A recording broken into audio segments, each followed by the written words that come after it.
viral. Saya ikut ngomong gara-gara Mario Dandi menganiaya orang ya, anaknya Pak siapa tuh, Dirjen Pajak itu.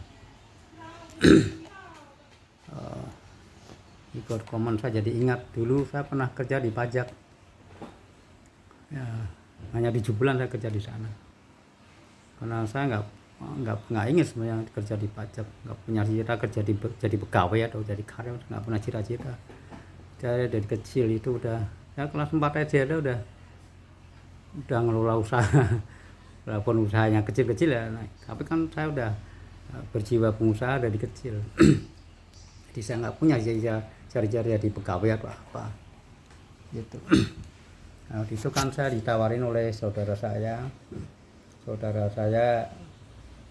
itu kerja di Polda Jawa Tengah bagian psikotes kalau nggak salah ya. Bagian psikotes. Nah, temannya itu wali kota di Pekalongan, namanya saya lupa, wali kota itu Pak Polo atau apa ya, saya lupa. Pokoknya saya juga nggak pernah ketemu wali kotanya seperti apa, cuman saya dibekalin aja sama saudara saya dianggap sebagai ponakan wali kota, jadi harus jaga kondite, intinya kan gitu, harus jaga kondite gitu. Tapi saya ngomong sama saudara saya nggak pingin sih kerja jadi pegawai gini, cobalah saya dikenalkan dengan orang-orang yang punya channel, yang akses punya pengusaha-pengusaha besar lah, misalkan gitu, maunya saya gitu kan, dia kenalnya banyak relasinya. Nah, mungkin dia menyangka saya nggak mampu. Dan saya jiwa pengusaha dari kecil lah, kelas 4 SD saya udah menjadi pengusaha, mengelola usaha kelas 4 SD saya bisa. Udah. Jadi kalau pajak itu masuk negara hanya 5% menurut saya. Kalau dulu ada Menteri BUMN siapa ya yang ngomong pajak masuk negara 10%, enggak bagus kalau 10%, 5% menurut saya. Jadi kalau bapaknya Mario itu kaya raya, wah ya semua pajak boleh diaudit kok, semua karyawan pajak itu ya kayak paling enggak yang nggak pernah kelaparan ya, berduit. Sampai Kang Sapu pun ya bisa ada cara korupsinya ada. Saya dulu kan pegawai rendahan ya, yang orang baru masuk, ijazahnya juga ijazah rendahan. Jadi masih istilah ngerti pengabdian apa ada istilah dulu kan gitu.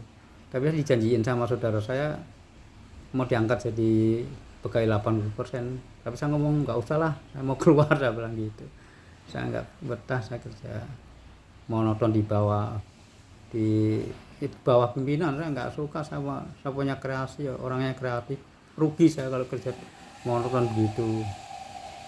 Saya nggak bisa berkembangnya ya korupsi kalau untuk kaya ya siapapun nggak munafik lah, saya juga pengen kaya, tapi kan bukan kaya dari hasil korupsi.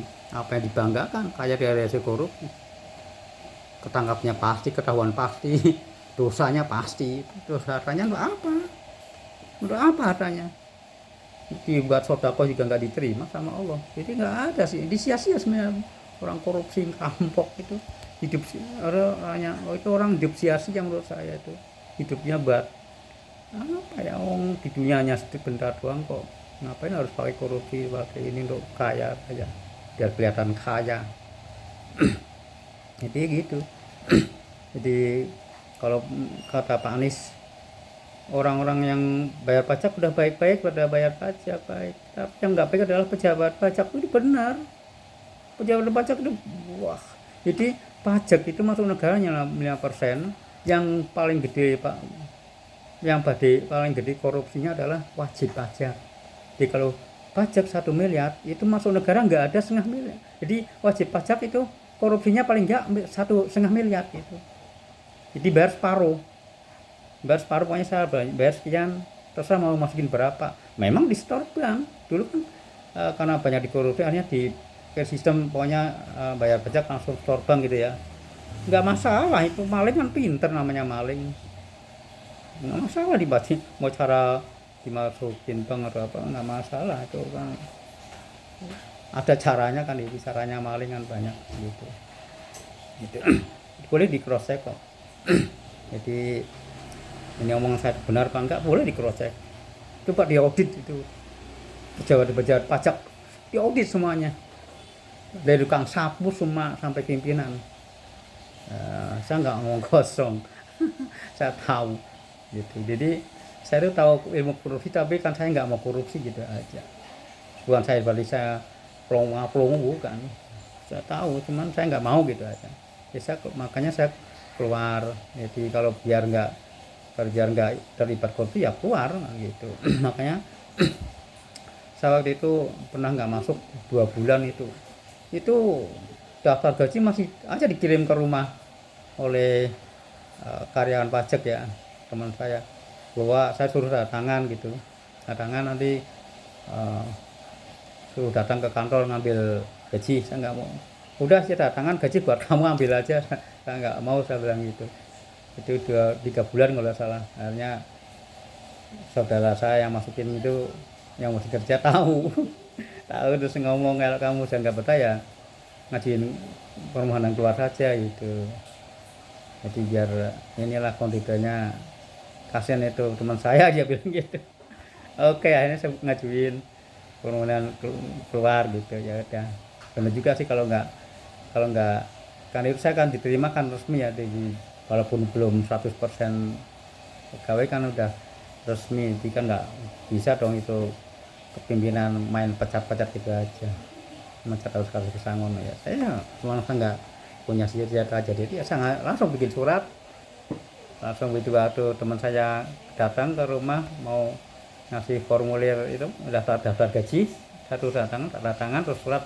tak titipkan ini saya keluar aja gitu keluar jadi waktu itu saya honornya kan hanya 10.500 per bulan waktu itu bensin itu seliter 20 perak 20 perak jadi honornya 10.500 tapi penghasilan saya bisa sampai 30 ribuan pokoknya berlipat-lipat dari gaji jadi korupsinya dulu itu saya kan orang rendahan aja gitu itu yang punya jabatan ya pada rumahnya 2 lantai ada 3 ada isinya semua waduh enak ya poya udah apa tidurnya doang jadi itulah karena saya nggak cita-cita ini karena saya rugi kalau saya jadi pegawai itu rugi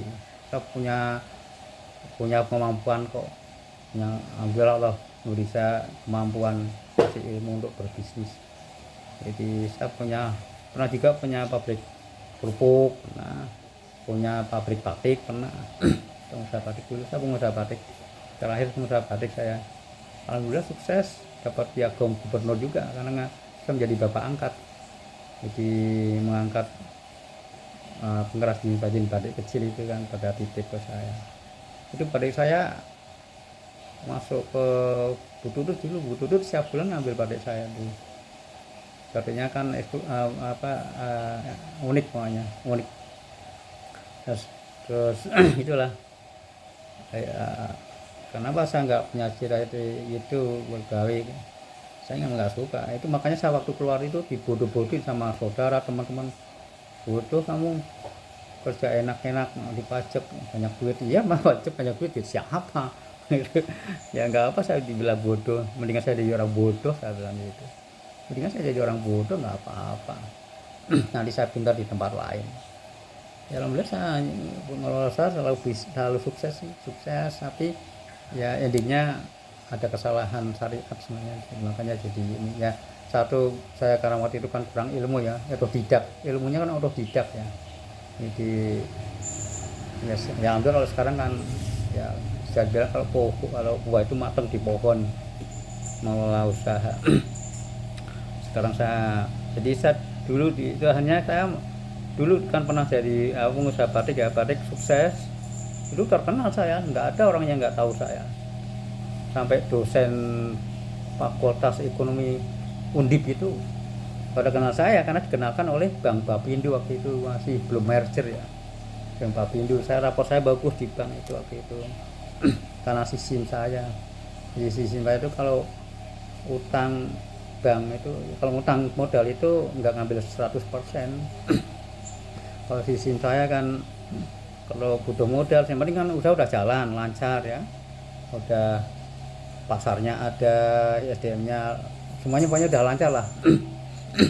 Itu karena saya butuh tambahan modal karena ordernya luar biasa ya, ordernya luar biasa, kurang modal, itu hanya saya ngambil bank. Itu pun di ngambil bank saya nggak semerta, lama juga prosesnya, lama daftarnya karena tadi saya ditawarin oleh pejabat bank waktu itu kan, anak saya sekolahnya bareng anaknya jadi tahu saya pengusaha, itu ditawarin ngambil bank ini.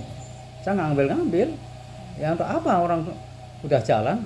Saya ada teknik gimana modal sekian tapi punya aset sekian, udah saya ada teori dan halal, tidak tipu-tipu. Tidak tipu, halal. Saya suka yang halal. Jadi pakai kemampuan lah. Jadi akhirnya ngambil juga karena apa, emang terdesak, memang butuh harus ngambil. Nah tapi saya ngambilnya nggak banyak. Jadi kalau saya kan gini, kalau butuh 100 ngambilnya nggak 100, kalau saya itu 50 saja, maksimal 75 gitu. Beda dengan orang lain kan butuh 100 ngambilnya 200, jadi yang 100 kan pasif, rugi gitu. Jadi apa ya, uang pasif akhirnya bukan tetap berjalan, padahal yang dipakai 100. Kalau saya kan enggak, butuh 100 ngambilnya 50 kan enggak langsung dipakai, 2 tahap, makanya 25 dulu pakai, ntar bulan depan 25 ya. Dengan tambahan 25 kan berarti tambahan keuntungan. Nah keuntungan saya investasikan ke modal ya, bulan depan kan keuntungan tambah, nah modalnya tambah juga kan gitu kan, lama-lama jadi tertutup kebutuhan 100 juta kan gitu. Itu kalau saya kan gitu, makanya raport bagus. Itu nggak ada orang yang begini, kayaknya kata dosen Undip itu baru dengar katanya. Ya memang kan gitu, baru dengar. Ngarang kebanyakan kan saya sebelum mengambil bank kan observasi ke lapangan, kenapa mereka jatuh, bangkrut dan sebagainya, ternyata gitu, banyak tipu-tipu.